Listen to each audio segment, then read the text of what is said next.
You're right. The 10-year marriage. Maybe it is 10 years. Maybe 10 years is when you actually know. I think so. And it's a great point to then either recommit or be like, all right, we're good, you know?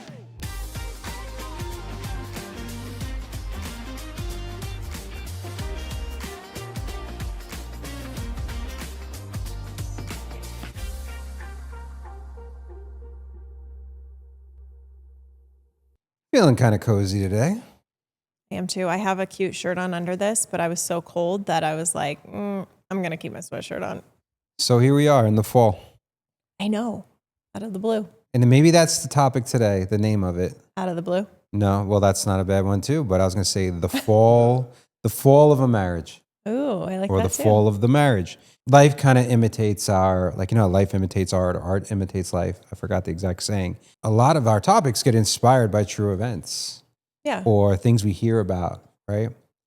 And so recently, we've heard about some friends or some people we know getting a divorce. Mm-hmm. And it's almost like, where did this come from? Like, how could a person change overnight? I think in the past episodes, we've mentioned that if it happens overnight, or someone's like, I'm out, it's not like they just woke up. No, I think it very rarely happens just overnight. But yet, one of the people feel like it's that. They got a bomb dropped on them, right? They're like, oh my God, where did that come from? I'll give you an example. I was talking to my buddy Eddie. He's getting rotator cuff surgery. Mm-hmm. And he's like, I hate to admit it, but I was just delivering something. It was a box that wasn't even that heavy. And that I just picked it up and my rotator cuff was gone. Well, it wasn't the box. Right. It was years and years and years of use and years of re-tearing it and years of pain. Right. And the box was the thing. So yeah, now it feels like, oh, you turn 48 years old and you're getting rotator. No. Yeah. It's the straw that broke the camel's back. Yep. So how do you think this happens? I mean, while you're talking about it, so like when my parents got divorced, I remember looking at it from a child's perspective and being like, whoa, where did this come from? Like we had the most perfect family. How did this all happen so quickly? And like, this is just, it was completely out of the blue. Like we literally came home from school, me, my brother, and my sister.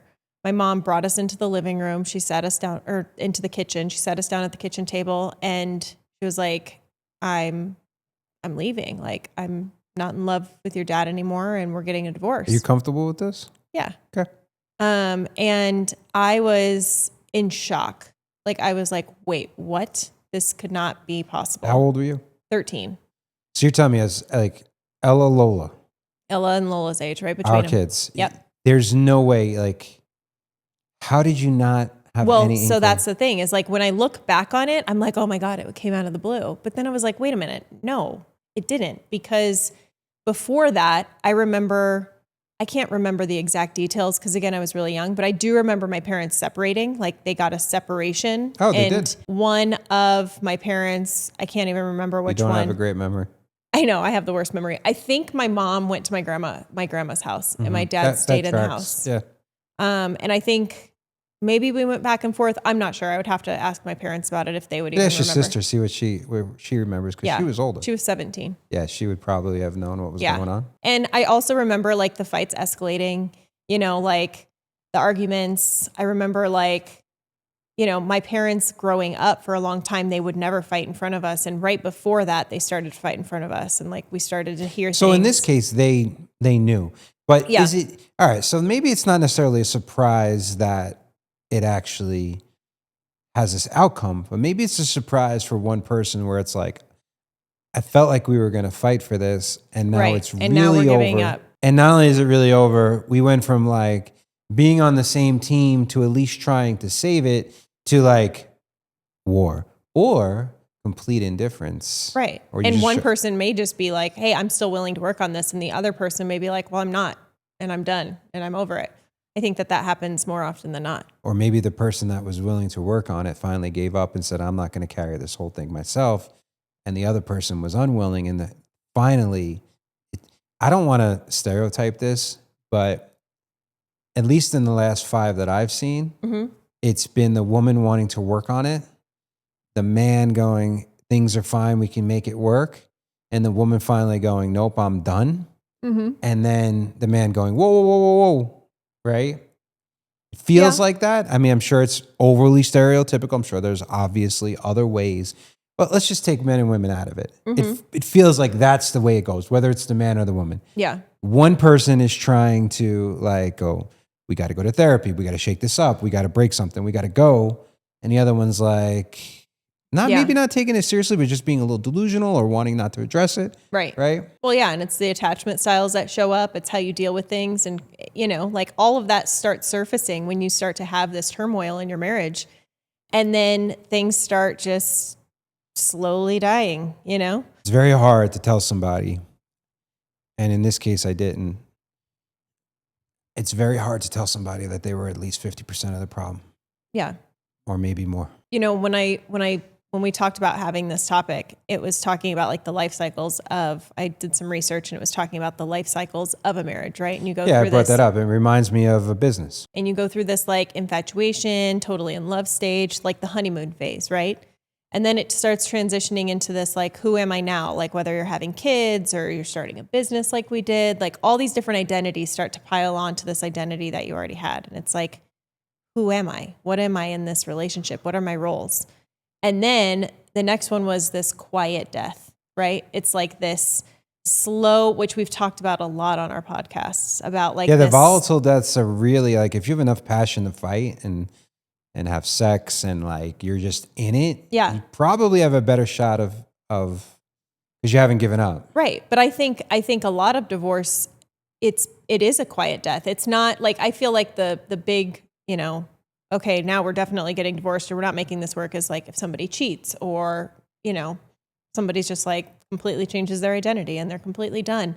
But I think a lot of times it is like that slow process that we talk about. Yeah. I mean, listen, like when I consult businesses or I'm talking to individuals that run businesses, you'll see there's infancy, there's teenage years, there's adolescence. And as you're going up, you will have this peak right before you start declining. And in business, what happens is when you hit that plateau or that peak, you have pretty much two choices. Mm-hmm. Well, three. You can sell it, which is letting it die. Yep. Let it die. Or reinvent it. Yeah. Rebuild. You have to that's why you see like legacy companies always rebranding and reinventing themselves because I don't care what company you are, you have to have either a vision that is still relevant, like a compelling future, or you need to tweak it. Mm-hmm. Right? Disney, Coca-Cola, like legacy, even Southwest is doing that right now. They were the company, that disrupted the entire industry. Now you're going to be able to buy your seat. Right. Right. And so same thing in marriage. The first thing I thought of was what is the compelling future of this marriage? Mm-hmm. What is the shared vision? If I sat them down separately and said, okay, Mr. So-and-so, what's the 5-year plan for your marriage? How do you see this playing out? Like, what are you going towards? Right. And then most people, let's just say the man couldn't probably define it. Mm-hmm. And then if I sat down with the woman probably wouldn't be able to define it. And what's the purpose of the marriage? And the purpose of the marriage can't be what? Just the kids. Well, that's why we created the 10-year marriage. It continually goes back to it. It always does. Right. And it also goes back to the 3 questions that I always ask in any consulting, coaching, or advice I give anyone. I'm like, what do you want? Who are you? And what are you willing to let go of? Mm-hmm. Right. So in this case, you said identity. What's the identity of most marriages don't even know their marriage identity. We've talked about that on another episode. Yep. Yeah. Like what do you think our marriage identity is? I think it's growth is number 1, I think, for us. We very much live in the future, I believe, instead of the past. So I feel like that's huge for us. Which is interesting because I feel like we've been much better at the present. Well, I do too. presence. I do too. But I feel like the reason I even brought that up is because when you talked about that, and I was thinking of like traditional couples therapy, I'm thinking of like how much therapy is About spent in the past. You're a great point. And I mean, when we've tried to go to therapy, it was all this, like we went in being like, we're good. We're in a good place, right? And we went in and sat down and like she would ask us a question and it would surface Just something to that trigger we'd be the like, shit out of us, yeah. what? We weren't even wanting to talk about that. We've moved on. Or maybe we haven't moved on because it did trigger us. But it resurfaced this part of us that we were like not willing to go to. And I guess there's a part of that. positives Like to if your past can unfortunately hold you back in your future, right? And I'm thinking again, business, like businesses that don't thrive are the ones that are so scared of repeating mistakes of the past, or it's that sunken cost theory, right? I've put so much time into this new thing and spent so much money that I have to see this through. That's like past thinking. So it's a great point you bring up. When you're in a business, you have to be willing to let go of that stuff and be like, I learned, it was a mistake. Yep. It didn't. Where's the lesson? Right. Because you waste a lot of money. Well, and not only that, but like bringing up, like, isn't it the therapist's job to bring up like what we're trying to talk about, that like you are a different person. Like when I was 23 and you were 32, if that's 9 right. years. Yeah. We were like, I was still a kid, Yeah. and you were like in this new relationship and you had Well, problems committing before and like you were finally like ready to commit. So it's like, well, what were our identities before we met, right? My identity was make enough money to sustain and fund my life, go out as much as possible, and, yeah, paying a bunch of bartenders. They were really hot, though. They were pretty. They were very pretty. I give you that. But it wasn't, they were in a different stage of their life, right? Their 100%. identity was, and your identity, you were more mature, but you still were in a young identity too. Yeah. But you're right. So the identity game is so big. So if you don't even know who you are right now by yourself, then it's going to be tough for a couple, it's gonna be hard. which we've talked about, right? Yep. What do you want? Well, that's the future. Okay, so our identity has to shift. We can't bring too much forward. Great. This is the compelling future, our 5-year plan, our marriage goals and shared visions. Beautiful. And then we got to let go of the past. We got to let go of the limiting beliefs. We got to let go of even some of the things that were good about our marriage in that time of our relationship that don't really work. Yeah, now. honor it and burn it down. Like honor it and leave it be. Exactly, which we've done at Urban Nest, which we've done over and over again. And if you watch our kids, they are living embodiments of this because they change so rapidly during this time. Imagine if they didn't grow and change. Yeah. Imagine being stuck as a 5-year-old or a 13-year-old in the middle of puberty. So, okay. So that is why.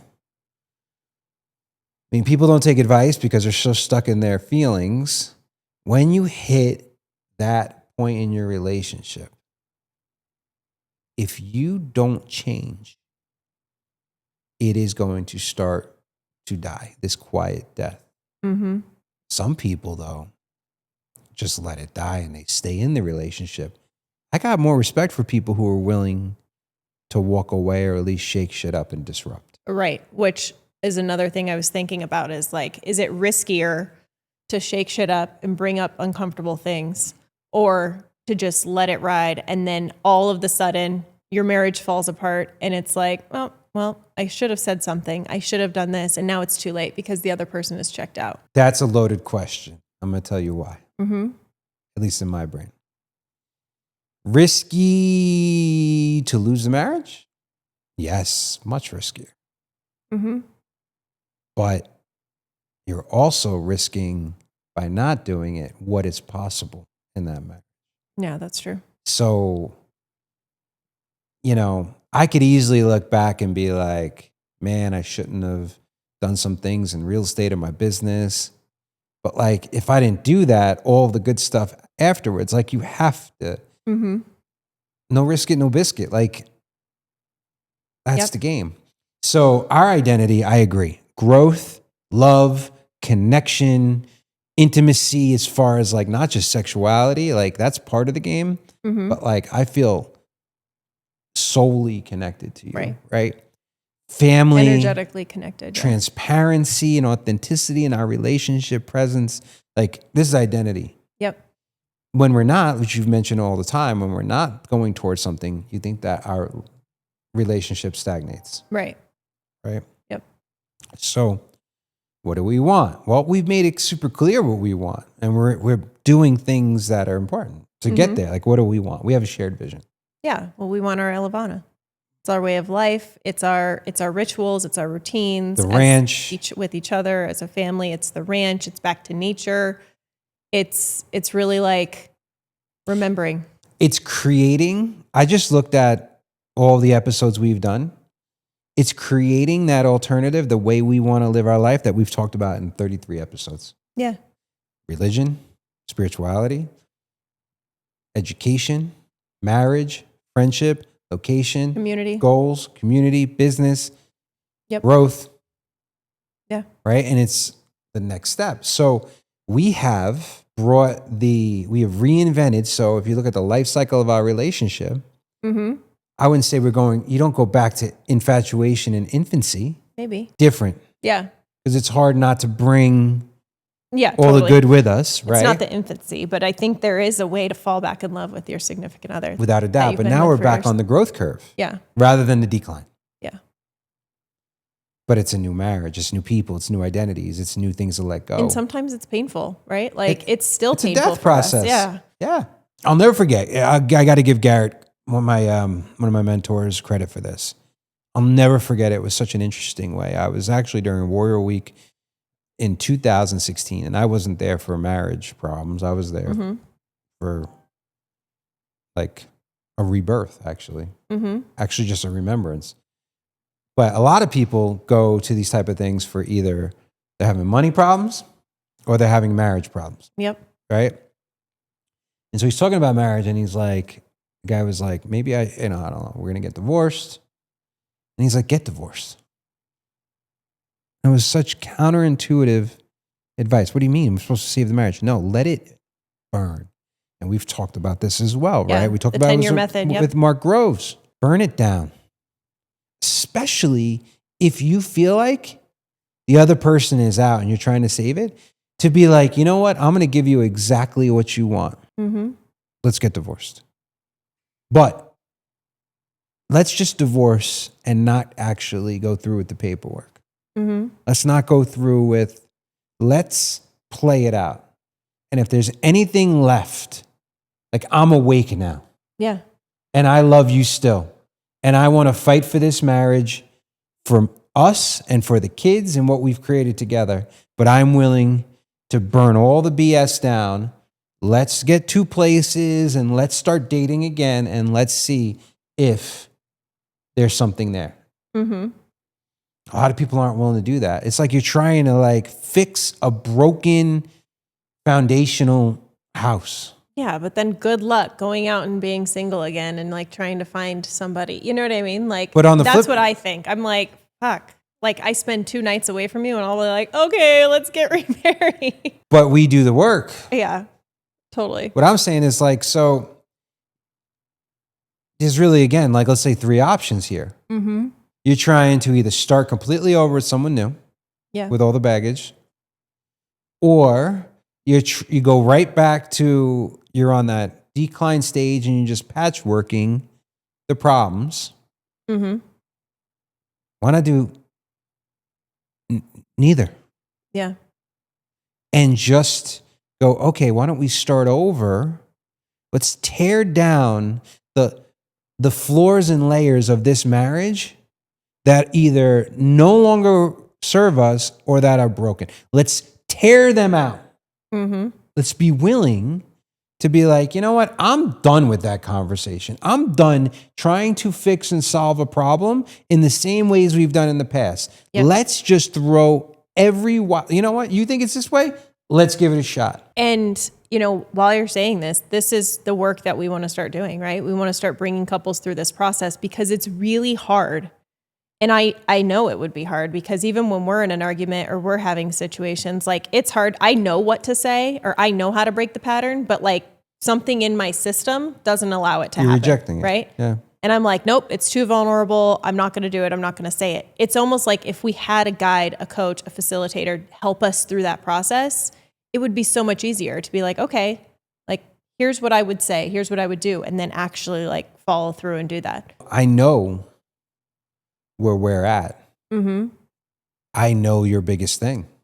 Like if we don't have that house and that ranch, you're going to start falling apart and it'll start affecting our marriage. And then maybe one day you wake up and go, this is not what I want. Mm-hmm. And if I didn't want that, we'd have a problem. Yeah. And if I didn't want that, then I'd better have a dream just as big. And got to sell me on it. Exactly. Right? Like, and exactly. Yeah. And that's even like when we're talking about where it is or what it is, I'm like, all right, sell me on something else. And that's the conversation we're at. That's still not easy. It's still breaking down of identity and layers. And so in business, like when does this happen? Like when should people be looking for this? Because I believe it's like, I used to think it was 10, but I think it's like, I know you looked it up and it's like 8 years people start falling apart? Yeah, it said 8 to 10 years people start falling apart, and about 43% of marriages actually like are successful marriages in the first marriage. 43% of marriages stay successful. So you have more than half of marriages end in divorce. So in business, very few businesses make like less than 20% make 10 years. Yeah. And one of the things is they don't reinvent. Right? So success is not, oh, I found it out, like what to do. And now I'm just going to run back the same playbook every single year. Right. You have to continually change, but that's when it happens. I would be interested to see the stats on when the kids leave the house. My parents were married 17, 18 years. Right? So like one was starting to leave the house, but I think, I just like when we just were talking about those statistics where it's like 43% actually work. It's like out of that 43%, how many of them are happily married? Yeah, well, that's the fall. So like, it's great. So divorce should not be the thing. Like, right. It's almost like the saying, how many men die at 25 but live to 75? Right. Right? How many marriages die in year 8 to 10 but they never get divorced? Yeah, because they're just together. Which, to me, is worse. Oh, I agree. Right? I agree. It's almost like I'd rather just get it done with and move on. Actually, no, because it's not even worse. Because one way or another, you're going to have to face the mirror.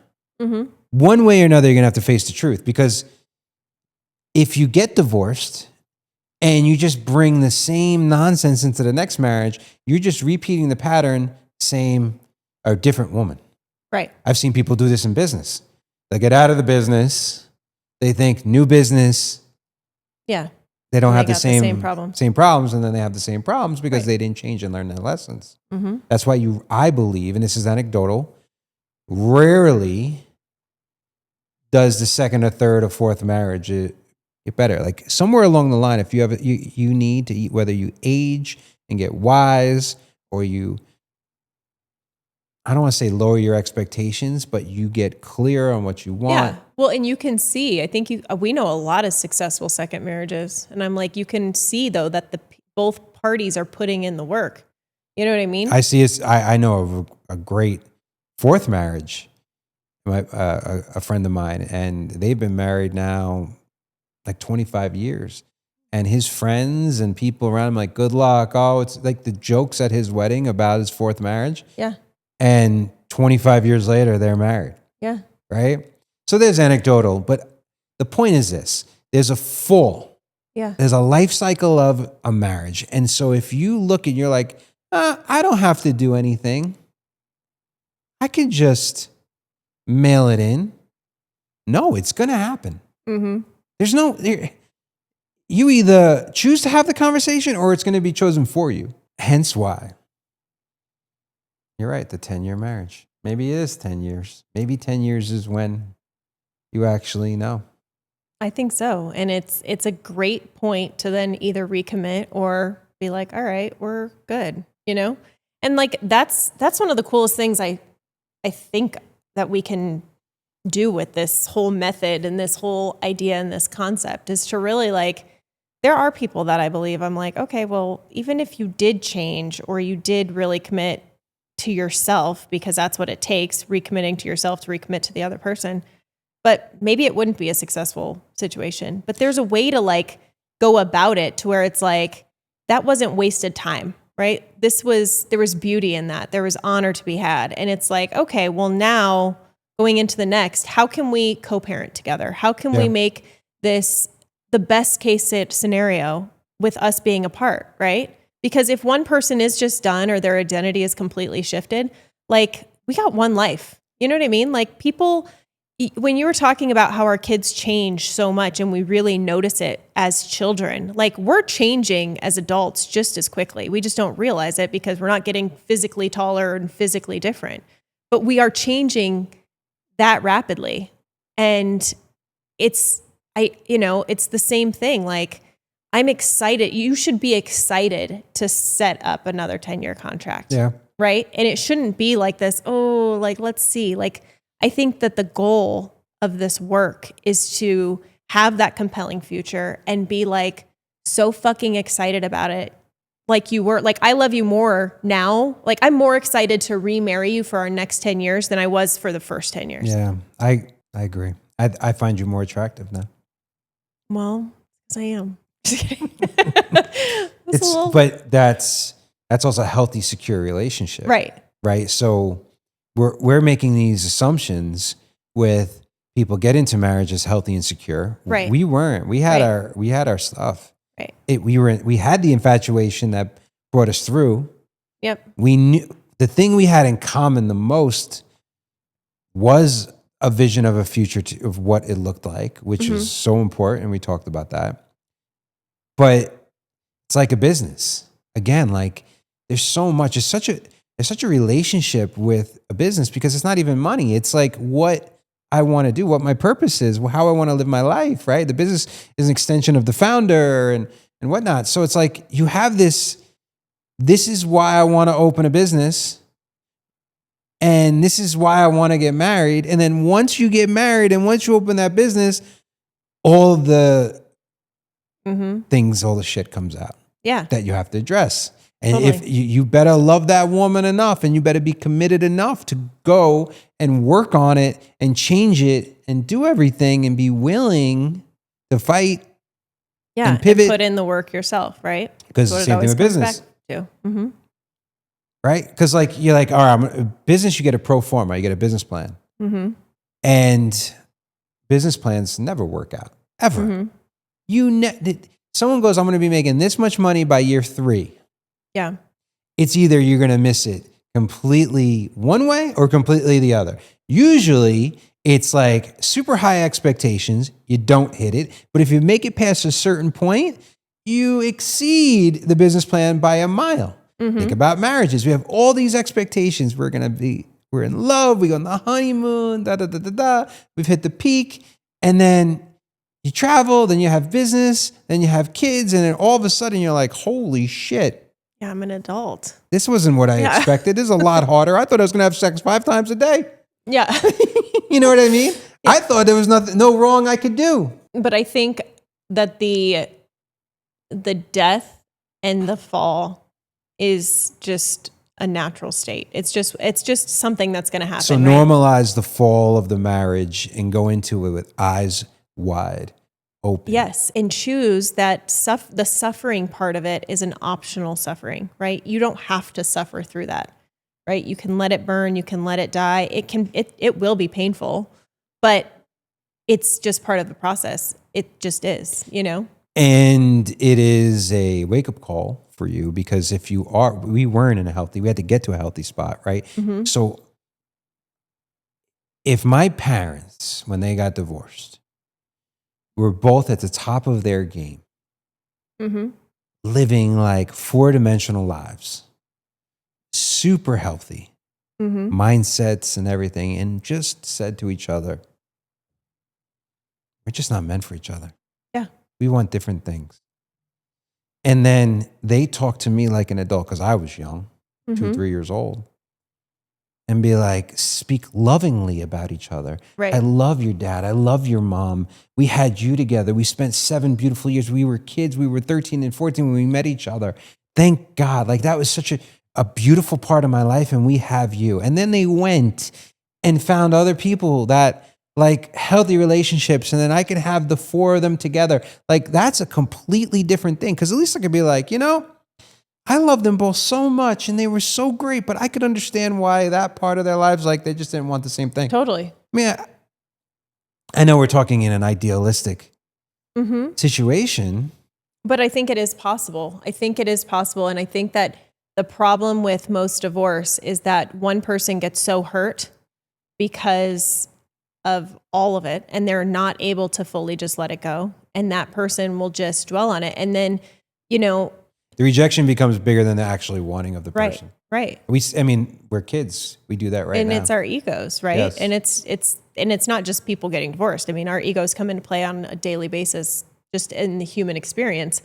But having kids involved, I think it is so important. Like, I remember like certain things that were said about certain parents and different things. And I keep telling people that go through divorce that I'm with, I'm like, just respect the other person through this, right? Like, they're on their own journey, you're on your own. But like that respect has to be there, because that's where I think kids really feel that pain and that suffering that they go through with this divorce, because it can be, I've seen so many successful co-parenting relationships. I don't know if he thrived in relationships after the divorce, but everything else, it was rocket fuel. I mean, he was there for me. He was an incredible dad. And he never talked bad about your mom. Ever. He paid child support even though I was with him the majority of the time.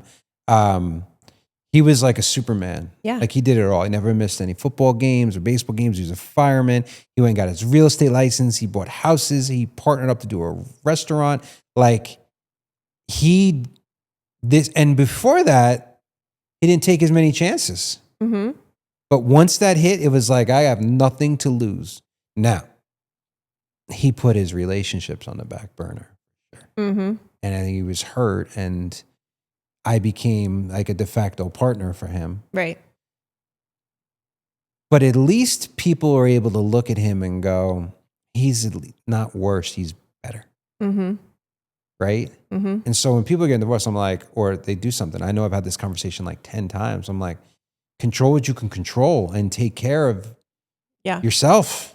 Yeah. Like, go be the father or mother of the year, which is the same exact advice to prevent the fall of the relationship. Yeah, put in the work yourself. I'm going to have to change right now.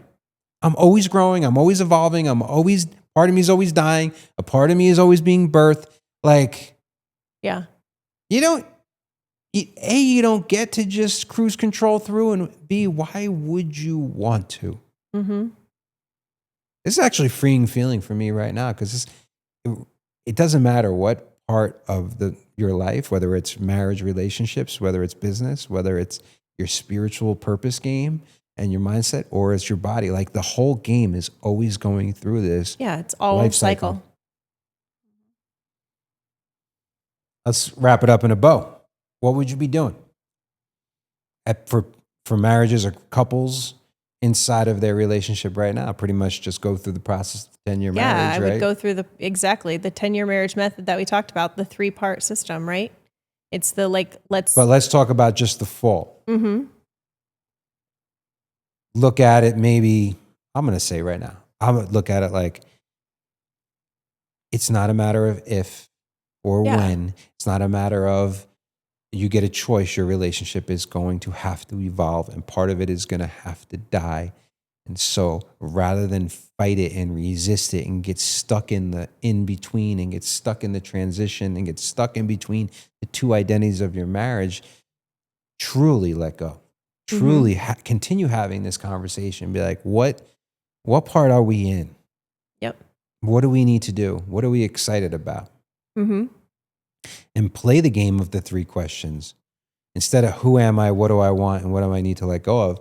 Be like, who are we? Mm-hmm. What do we want? And what do we need to let go of? Yeah. And know that it's going to require personal growth. Because once you get into that growth curve, the part where you're going to have to let go is going to require some change. But pain or change does not mean suffering. Mm-hmm. You know, you can scream on the roller coaster, and depending upon how you're seeing it, you don't really know if someone's screaming and enjoying it or someone's screaming in fear and freaking the hell out. Yeah. It's what you give it meaning, right? Like we talk to Lola all the time, who's our theater kid. And it's like, listen, it's either nervousness or it's excitement. You get to choose. It all has the same effect on your body. It all Let's feels the cliche same. the shit out of this. Yep. Yep. Tearing a muscle before it grows. Like Right. we can go all day. The trees. You got to mention the trees. What the hell is wrong with you? Remember you that mentioned post? the cheese. I know Remember that post I sent you? Yeah, I know which one. It's like they have to. The fall has to happen. The fall wasn't has to thinking about happen. that The one. leaves have to fall, and all it does is it creates stronger roots for it to be reborn in the spring. It literally goes through a death every single season. That's not the tree one I was thinking of. That's a good one, isn't it? I don't understand why the leaves have to fall in order for it to be stronger. Because it has to have a season of death to be reborn. I got another one for you. Okay, tell me. Does it have trees involved? It does. Okay. So trees in a controlled state, Yes. it is study, like with like almost Yes, with the wind. They just fall over. Yeah. They literally need wind Yeah. to grow, to get strong roots. Do you know that our viewers will appreciate this? Your houseplants, which I have a lot of houseplants that I've kept alive for a long time. You shake the shit out of them. You shake the shit out of them when you water them because it strengthens the roots, just like the wind. In business, but also even more in life, and especially in a marriage. Don't wait for the fall. Don't wait to be disrupted. Disrupt yourself. Disrupt your own marriage. Shake it up rather than fight it and rather than hold off. Do it now. Make that choice so that when it's time, you're not on the decline.